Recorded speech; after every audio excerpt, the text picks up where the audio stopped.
Welcome to Spiritual Changemakers, the podcast that guides you through tough times with practical tools and inspiring stories. I'm Andreea Tamas, your host and the Sacred Transitions Coach. Join us as we hear from spiritual changemakers who have connected with their higher power and overcame adversity. Whether you are navigating a difficult transition or seeking to deepen your spiritual practice, our podcast provides guidance to help you find magic in the change. Come on this journey of self-discovery, empowerment, and transformation with us and unlock your potential to become your best self.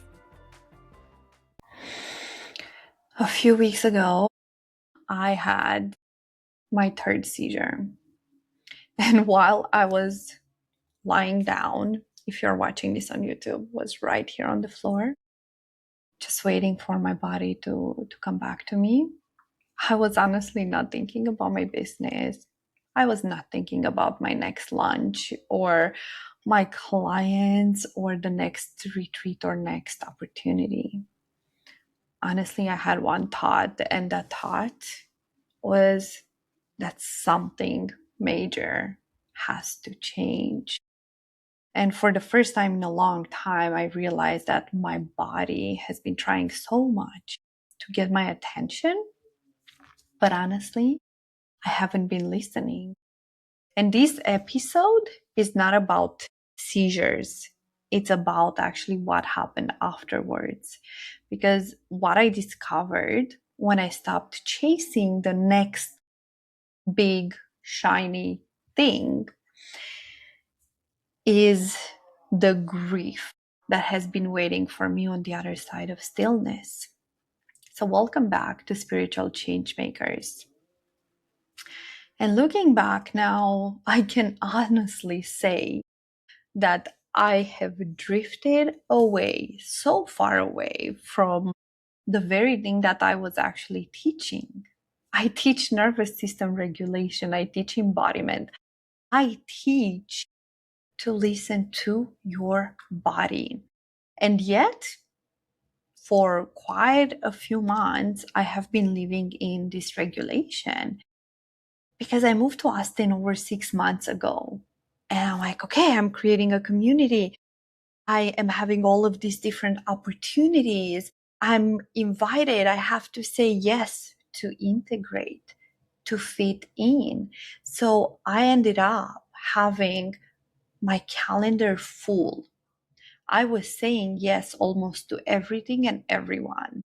I was always either going to an event or creating an event, always planning what is next, consuming, being in a lot of retreats, in a lot of trainings, programs, always thinking about the next thing.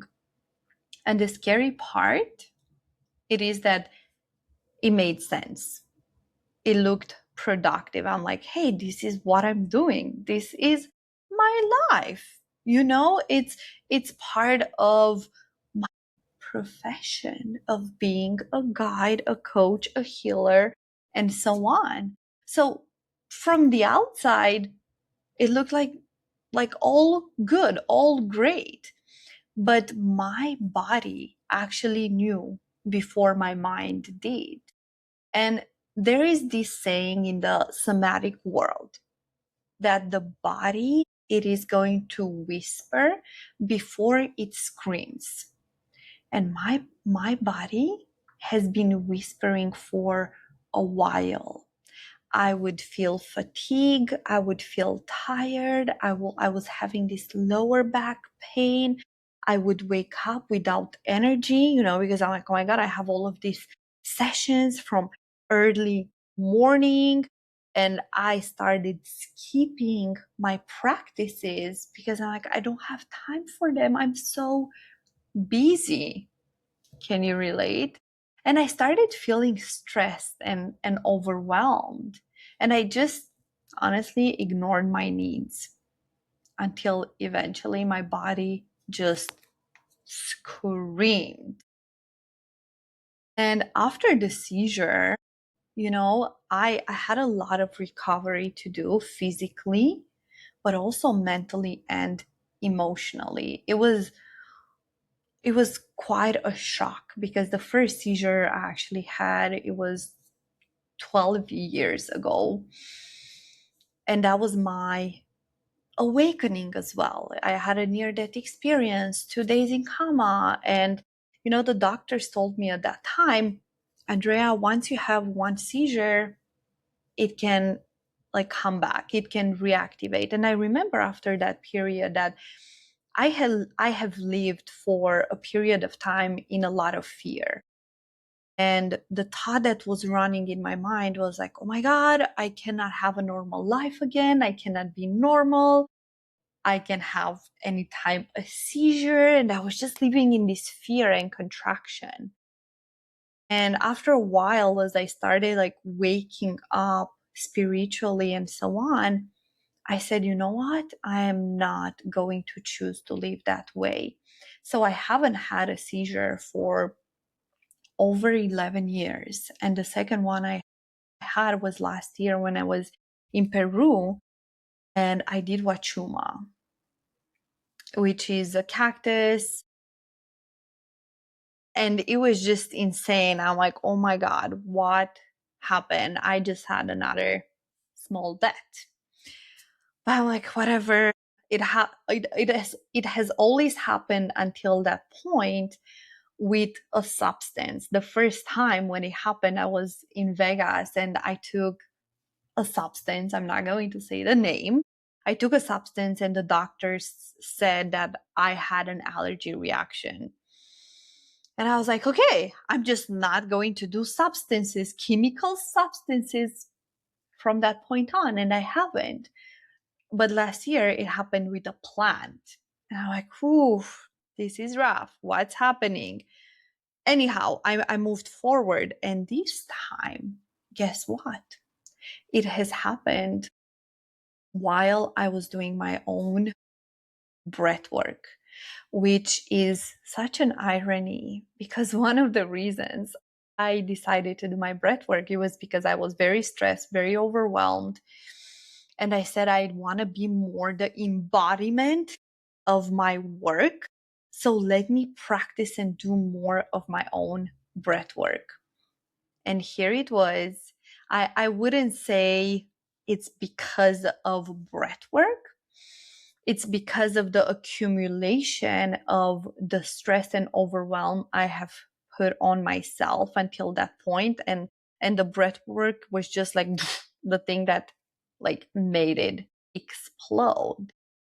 So after that, I was like, oh my God, I need to change my life because how I look at these things, as I look as my third seizure, I look at it as a shake up, as Andreea, wake up.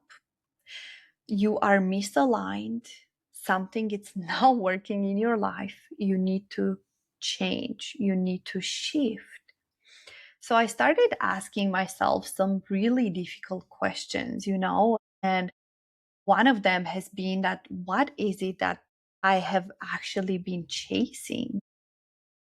And the first thought that I had, it was like growth, because I love to grow. I love to learn. I love to expand. But the more honest answer and the more I went like deeper and deeper, I got to realize that I was actually not chasing growth. I was chasing the feeling of becoming. So I was constantly looking for the next retreat, the next certification, the next coach, the next podcast, the next breakthrough, just the next version of myself. And I would say, of course, like I'm going to do that because this is part of my identity, as a guide, as a coach. So I have to be on a constant growth. And what I got to realize, it was actually that it was not so much about learning. And it was It was about, that feeling that I was chasing, like, have I arrived yet? Can I become a little bit more wiser? Can I become a little bit more healed? Just a little bit more successful if I do another retreat, another program. And if I do more and more, and if I learn more, then maybe I will finally feel enough. Like I know enough, like there is enough. And then I started asking myself, when is enough enough? What does enough even mean? When am I going to feel enough? And that answer, honestly, cannot come through chasing more, through adding more, to doing more. But the answer to these kind of questions, it's going to come through the stillness, through slowing down, through removing things from our lives. And I believe that so many of us are doing this, that are chasing and are looking for something to feel enough. And then we call it growth, no? Because it's just honestly another way of avoiding ourselves. And one thing I found fascinating as I was preparing for this podcast, I got to learn and to read that our brains are actually wired to seek novelty. And that every course we take, every new book, every notification on the phone, every aha moment can actually trigger a dopamine. And that's the chemical that involved it's involved in motion and anticipation. And here is actually the really interesting part, that dopamine often peaks in before we actually get the reward. So you don't even need to get the result of whatever, like finishing a book, or a program, or achieving your results in order to get the dopamine. You get it just by being in the pursuit of it. Ah, isn't that fascinating? And by learning that, I started asking myself, was I actually growing with everything that I was doing? Or did I actually just become addicted to the pursuit of growth? So I really started looking at it as an addiction instead of this is what I have to do because it's part of my identity and my profession. I really started looking at it as, oh my God, I think I've been having a problem with being addicted to consumption and to personal development, and for the next great, shiny, big thing, the next breakthrough. So I made a decision that really scared me. And I had no idea how I was going to feel about it, but I decided to go on a detox. And when I tell that to people, they are like, "Oh, so you're going to a cleanse, to like a physical detox?" I'm like, "No, I'm actually going through a personal development detox." And they're like, "What does that mean?" I'm like, "I'm going through a consumption detox." So I literally cut off all of the programs that I was part of, and I was part of a lot of them. Like I would literally just like sign up for masterminds, for uh, who knows, like intuition, and business and like all of these different levels that I'm like, oh, it's so fun to learn about everything and Kabbalah and so on. And one of the things that like really made me arrive at this point, there were a few factors. One of them is that I was in this very intense emotional intelligence and leadership program. And I was in level 3 and it was so intense. And part of me was feeling very misaligned with it. I'm like, I don't resonate with the way things are happening in this level 3. I love the level 1 and 2, but I'm like, I really don't resonate with level 3.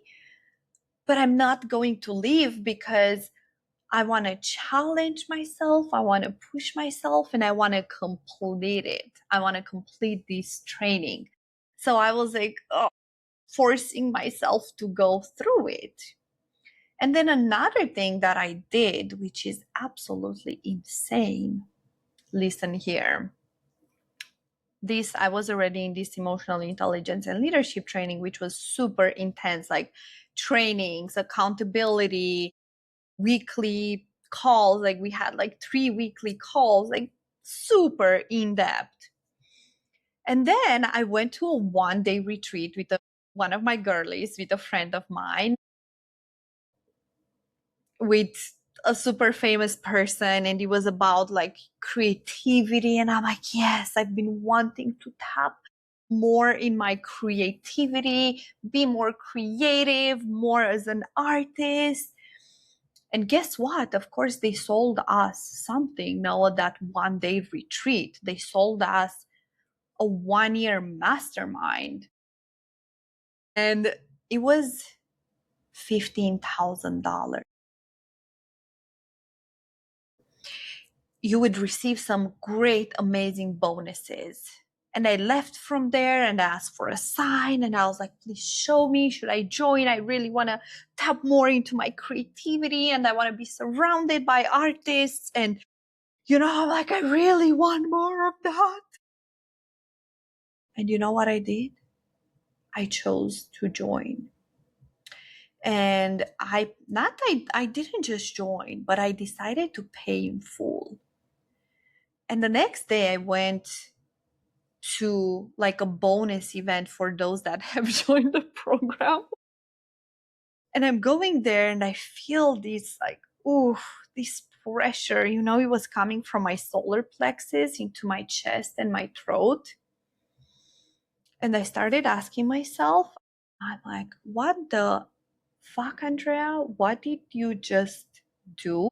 Did you just join a 1-year mastermind with a person that you barely know? You committed to another big thing when you have these 100 other things going on. I was like, what was in your mind?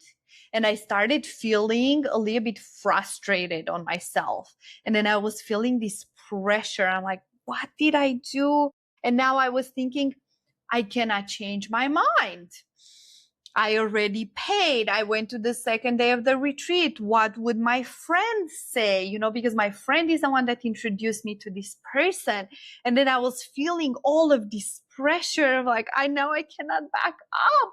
What am I gonna do? And I cannot do both. I cannot do this program and the emotional intelligence and leadership program. And I just cannot. And my body was just like exploding. I'm like, I just cannot add another thing on. And I was just feeling, honestly, like I was about to explode. So that night, I couldn't sleep almost at all. I woke up feeling again, continuing this like huge pressure from my solar plexus all the way into my chest and my throat. And honestly, I just wanted to cry and to hide. And I'm like, I just want to get out of it. And I said, okay, let me let me do something to support myself to feel better. So that's when I decided to go and do my own breath work. And that's when it happened that I had my third seizure. And I do believe it's because my body was about to explode with the pressure that I put on it, adding one more thing to these 100 things that I'm already doing. Like, so after I had the seizure, I said, enough. Like, I have to make drastic shifts right now. So I reached to those people and asked for a refund. I got out of the emotional intelligence and leadership program. I started deleting events from my calendar. Any other programs that I had, I started deleting and getting out. And I stopped consuming. And I said, I need in this moment to just prioritize myself and my health, because nothing matters more. How many times do we hear these stories that people are giving their health away to chase money, to chase a career, to do more, be more, have more, and then they give all their money away to heal themselves because they screw up their health? And that's the point I got to. And I was like, fuck, I did it again. Because of course I did this in the past. No, it's not my first rodeo. So I'm like, there it is, the pattern again of like overdoing, overworking, overachieving. So I decided to take a step back. And I said, no more personal development, no more podcast, no more course, YouTube, no learning, nothing. Because I realized I don't need another answer right now. I actually need space. And I have to say that at the beginning, when I started doing this, it was feeling so uncomfortable. Oh my God, I'm like, what am I doing with myself? And my first instinct, like literally, I would look through like some WhatsApp groups with events. And I was like, oh my God, this event sounds so cool. This retreat sounds so cool. And my first instinct was like, let me do it. And then I was like, wait, I'm in a phase of no. I'm in a phase of removing things, not adding, So I had to learn how to be still, how to be more in silence. And the more I started doing that, I started seeing and realizing how much noise I was constantly adding through information, constantly consuming information or music. And you know why I was actually doing that? Because I was using consuming as a distraction. Yeah, as a distraction. Because if I would listen all the time to everyone else, everything else, I wouldn't get to listen to myself. And when I started listening more to myself in this silence, in this slowing down, I got to see some things that I just didn't want to face. I didn't want to see. And one of the things that people are not telling you very often and that you don't hear often about slowing down, it's that stillness at the beginning, it's not peaceful. It doesn't feel peaceful. It's actually really, really loud, because everything that you have been outrunning, that you have been avoiding, that you have been distracting yourself from, it's actually going to come and finally catch you up. And for me, I got to see how much still self-judgment and criticism I hold towards myself. And then this is the big one, grief. A lot of grief has been coming up to the surface. And, surprisingly, you would think if that the grief will be a lot more around my partner who passed away over 4 years ago. And if you haven't listened my story in another podcast episodes or on social media, my life partner passed away over 4 years ago after 9 months of us being on a cancer journey together. And I even started this podcast now in his memory. But then just 1 year after, my dad passed away from a heart attack. And the grief that was coming around my dad, it's the fact that I realized I still haven't forgiven myself for the fact that I haven't seen him before he passed. I was in Europe, just a few months before he passed, and I was in a relationship, and then I went through like a very, very big heartbreak. So I went to my mom in Italy, and I'm like, Mom, please, like right now, I just need you to take care of me and just love me. So I was in Italy being taking care of my mom and just going hiking daily to heal myself from the heartbreak. And it was the first time ever when I went to see my mom, but I didn't go to see my dad in Romania because my parents have been separated since I was 14. And I remember I called my dad. I have already not seen him for 1 year at that point. And I called him and I said, Dad, I don't have the emotional capacity to come and see you right now in Romania. Are you okay if I'm not going to come this time? But I'm going to come next year in the summer. And of course, he said, yeah, just do what you need, do what's best for you, and take care of yourself. And I said, thank you. And from Italy, I left to Bali because I'm like, I just need more healing.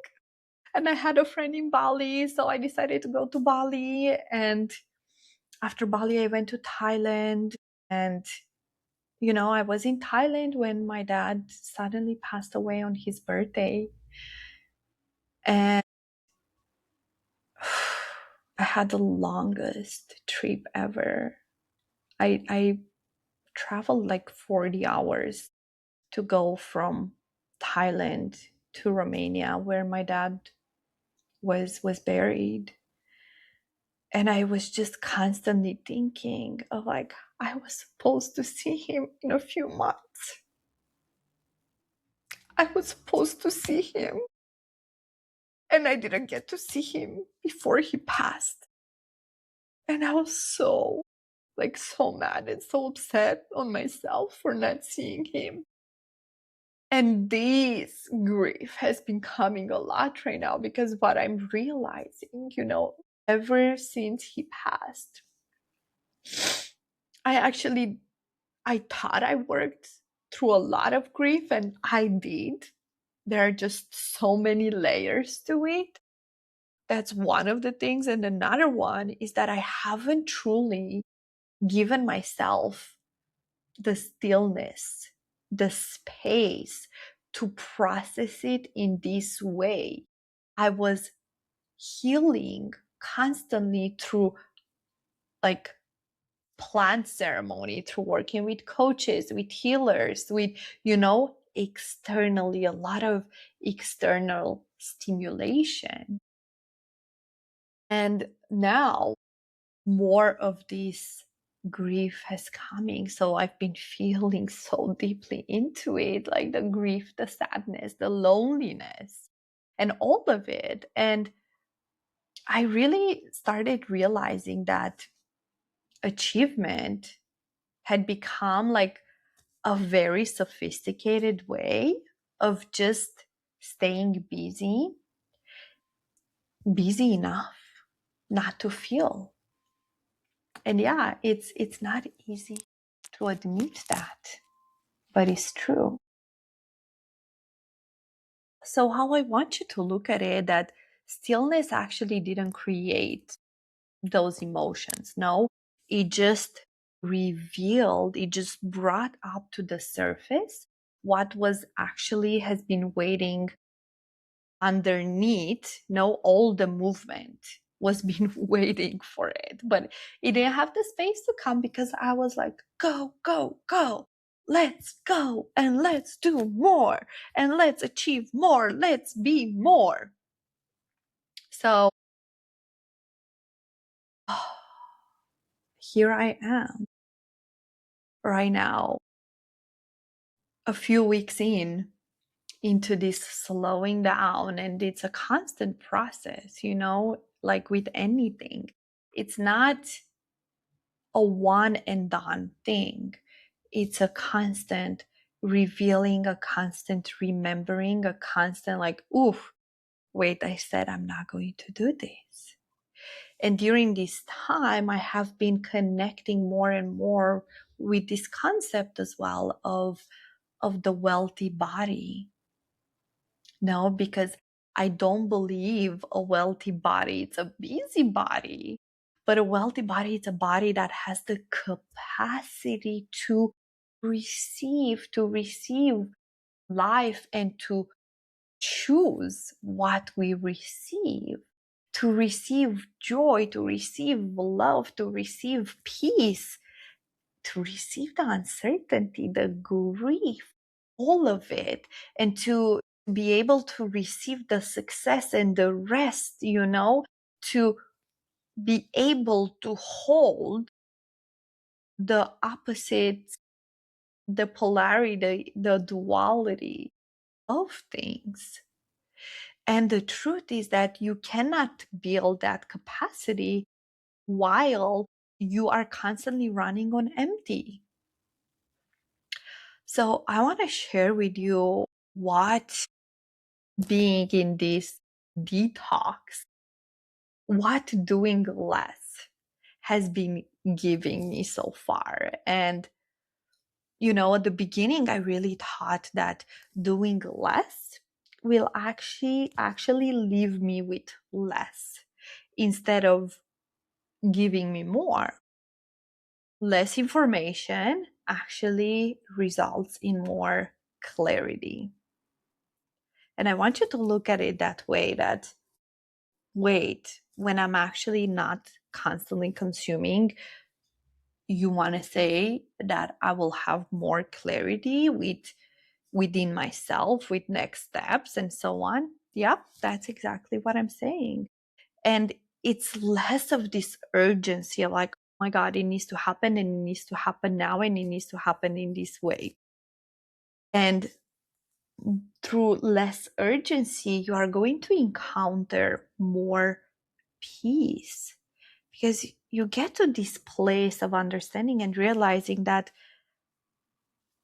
I have everything I need right now in this very moment. And another question I started asking myself was like, what is the rush? What is the rush to arrive where? To have what? To get where? And I started like really looking deeper into it, like, where am I rushing? I truly have everything I need right now, and life is now. Life is here. And if we constantly chase, if we constantly rush for the next thing, we end up missing life, because you just go into the motion, into the automatic behavior, just to rush through things to get somewhere.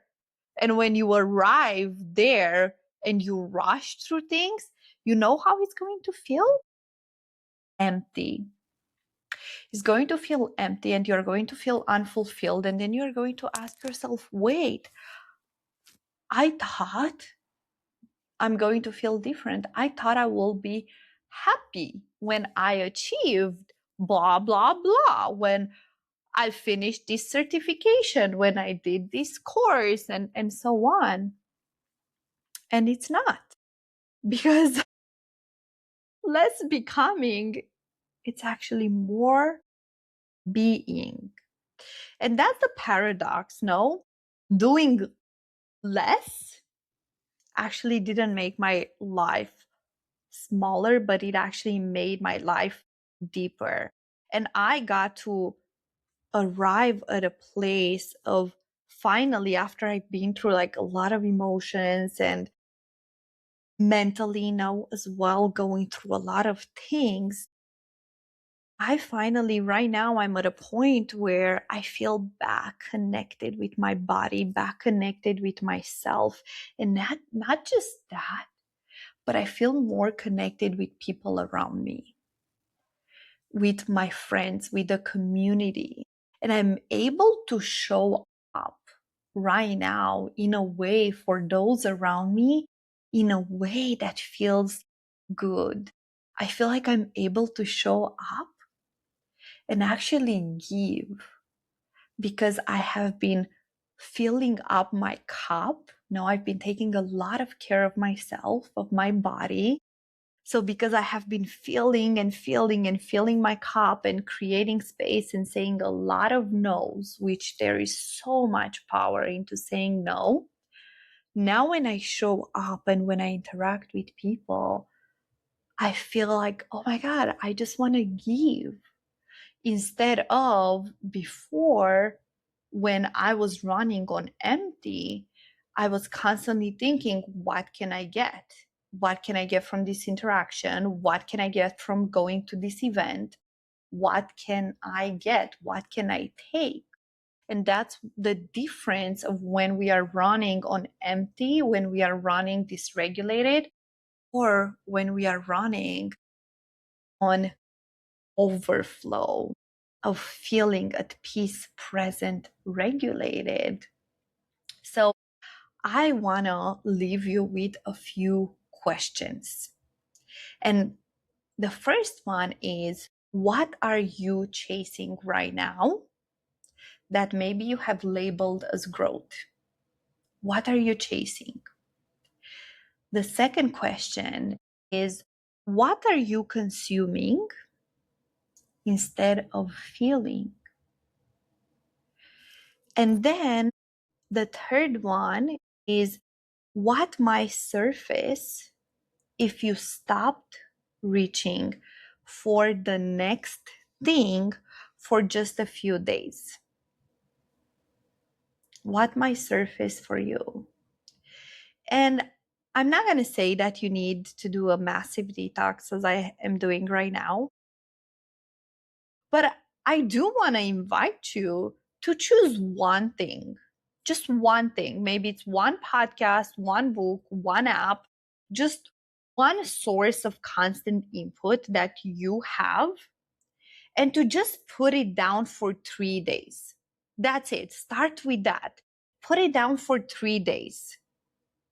And it's not to actually deprive yourself, but to intentionally create space. Create space to start hearing your own wisdom again. And that's my invitation to you today. Because I really used to believe that transformation came from just adding more, learning more knowledge, more healing, more strategies, more experiences. But lately, life has been teaching me something very different. And sometimes the greatest breakthrough isn't finding something new, it's actually becoming quiet enough to hear what your body has been trying to tell you all along, like all this time. And maybe less is the opposite of more. Maybe less is what finally makes room for what matters the most. And the deepest thing that we can actually build isn't another achievement isn't another thing to chase for, but it is to create a body that feels safe enough to just be and just rest. And I want to invite you to take a big breath in and exhale with a sound. And thank you for being here. Thank you for joining me. And reach out, send me a DM on Instagram with what resonated for you from this podcast. And what is that one thing that you're going to put on the side, play with it for 3 days? I would love to hear from you. And thank you for tuning in and for listening. Please share this episode with your friends, with your loved ones, with anyone that comes to mind. And as I believe this is a message in a world where it's all about consumption and grabbing attention, that more people need to hear, to give themselves the permission of doing less and being more. Until the next episode, take care, be healthy, be happy, and be you. I love you. See you in the next episode. Thanks for tuning in to Spiritual Changemakers podcast. To stay connected and help us reach more people like you, please subscribe, follow, and leave a comment. Join our community of spiritual changemakers on social media to connect with like-minded individuals and continue the conversation. Remember, the power to create positive change is within you. Keep showing up as your best self, and let's keep the magic of change alive. Until next time.